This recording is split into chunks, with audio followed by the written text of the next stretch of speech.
Alright, hey guys, a Legendborn here, and I haven't posted a video in a long time, and a lot has changed. You can probably already tell my name has changed. That's a story for another day, but I decided that Legendborn sounded a bit cooler. So as you can also see, my rank has changed, and I finally reached Bear. Yay, I'm a Bear now. And in commemoration of reaching Bear, I decided to put out another video. I don't know how reliable my future videos will be, but I'll try to put them out. So, since I took a little hiatus from Guild Wars 2, so when I came back, I didn't really want to play solo queue, because my skill level is probably pretty low. So I did a lot of Hotjoins, and I developed this build for Hotjoins. This is kind of what I've been playing for fun. And since I played so much Hotjoins, my skill level is probably even lower than it started with, but it's been a lot of fun. And this build, I would say only use it for Hotjoins, but I could see some merit in solo queue, because not many people run rifle kill shot nowadays, and it can catch them off guard. So this build isn't mine, or actually it might be, I don't know. I didn't look at any build when I made it. It could be original, it could be like a hybrid of another build. I know some people run greatsword rifle instead of hammer rifle, but yeah, it might be mine, it might not be, I don't know. So let's get into it. We're running hammer and rifle, as you could already tell, and we're going to be running berserker in it because it's a DPS build. I wouldn't say it's a mainly kill shot build.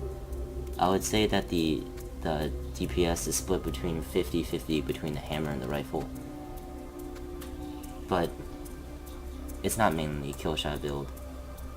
So we're running Runes of the Ogre.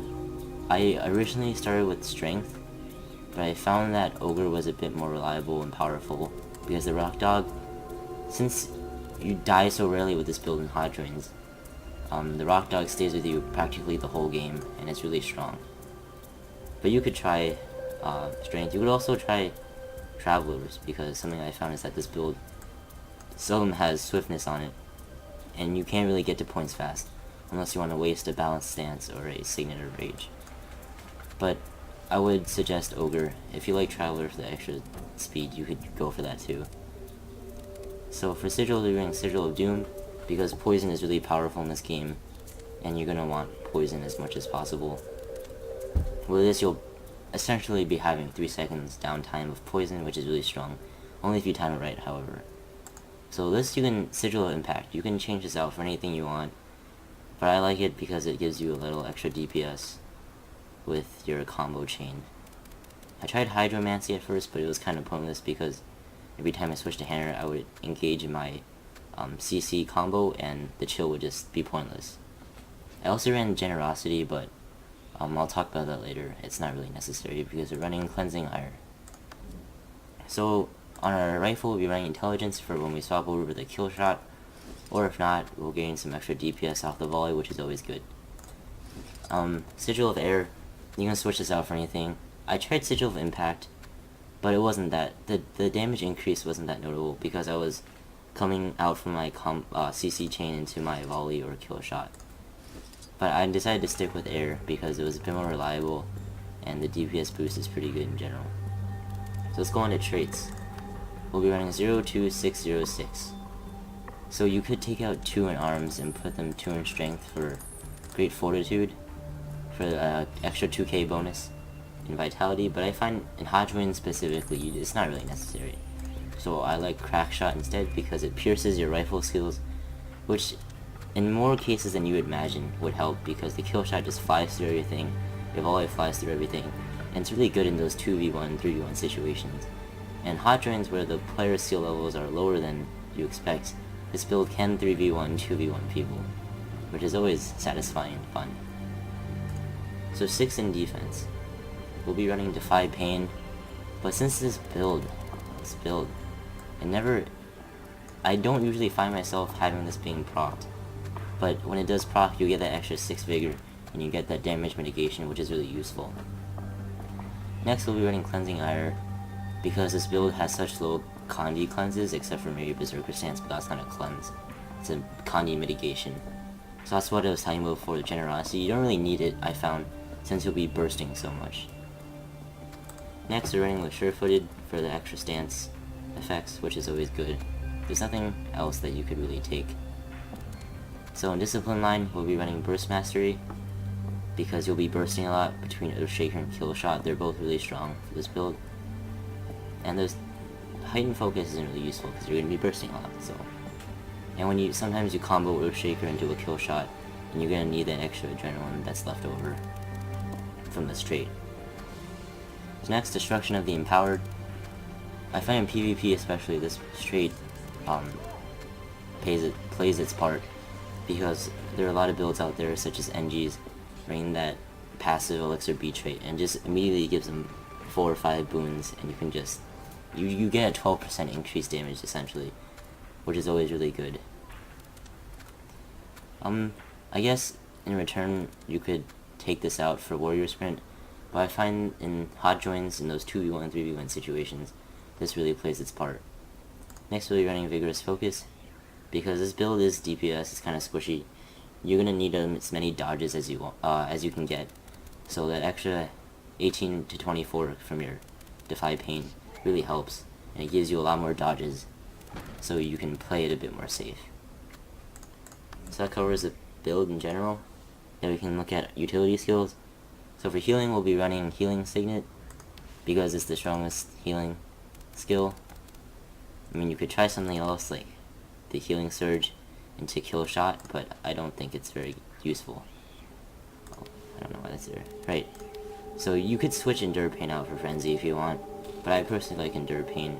Frenzy would be good, maybe solo queues, because the good players will see you casting your Killshot, and they'll be like, hey, I gotta dodge soon. But if you pop Frenzy before that, it'll shorten the cast time, and they won't see it coming unless they see you popping Frenzy. So I would run an extra Endure Pain for the damage mitigation for when you need it. Berserker Stance really good against those Connie classes. Balance Stance essential for stomps, for fluid fighting if they put like a static field up. And Elite Skill Signet Rage is the most useful. It's a good DPS boost, and if you really want to use it for swiftness, you can, but I advise against it. So now we can, although most of you are probably familiar with the hammer, for this build specifically, I kinda, when all my cooldowns are up, I kinda sit on hammer and auto attack, but that's rarely. For Fierce Blow, I use it after my combo chain, which some of you may be familiar with. A staggering blow into the back break, and then Earthshaker can be added somewhere in between there, or before or after, and you Fierce Blow, swap into Rifle. So for Hammer Shock, it's not really a gap closer, because you don't move, but it shortens the gap because they can't move as fast. And Cripple is really useful in this build because you're pretty slow, unless your Signet or Rage is popped. So it's pretty good if they're close enough. Sagging Blow, Backbreaker, the meat and bones of the hammer. They're what gives it its usefulness. And you want to be using those as much as possible, along with Earthshaker, because a 2-second stun at 3 bars of Gen is really strong and really useful. So let's go Rifle. Fear Shot, the auto attack. Like I said before, I find myself sitting on Hammer if I'm out of options, so I don't really use as much. Aim Shot is really good for the same reason 3 on Hammer is. It applies Cripple, allows you to get closer to your enemy. Volley is the other source of DPS for Rifle, and it's a pretty good amount of burst damage than you would expect, and it can melt people down pretty fast. I usually start off with Brutal Shot because you get that 8 extra damage to start off the fight, which is always good. And Rifle Butt, it's a CC, it's a knockback, and it's really useful actually. Something fun you could do, because it's a Hotjoin build. You can just CC the heck out of them. The Backbreaker, the Staggering Blow, the Earthshaker, and then a Rifle Butt, and they just get stuck there for a really long time. And that's sort of why the Sigil of Impact has its use. So Killshot. Killshot, in Hotjoins, you can use it whenever you want. You can just pop it in the middle of a fight, and they'll usually get hit by it. Or you can combo it off with an Earthshaker, but it loses a bit of DPS, and also, Hotjoin players, they're not that experienced, so when they get stunned for a long time, some of them immediately start dodging when they come out of the stun. They might unintentionally dodge a kill shot, which is bad for you, but good for them. So that's something you should think about before, if you want to combo it. So yeah, that pretty much covers the build. Once again, this is a Hotjoin build, but I guess you could try it in solo queue. I haven't tried it yet because I'm too scared to go into solo queue. I might try it one day. It's a really fun build, and it just melts people in your way. And surprisingly, it's really good in those 2v1, 3v1 scenarios. I suggest you try it if you're looking for some fun PvP. I don't know what my next build will be. It might be another engineer build talking about new metas and a new build that I run. But until next time, see you guys. Thanks for watching. Leave a like if you want. And see you next time.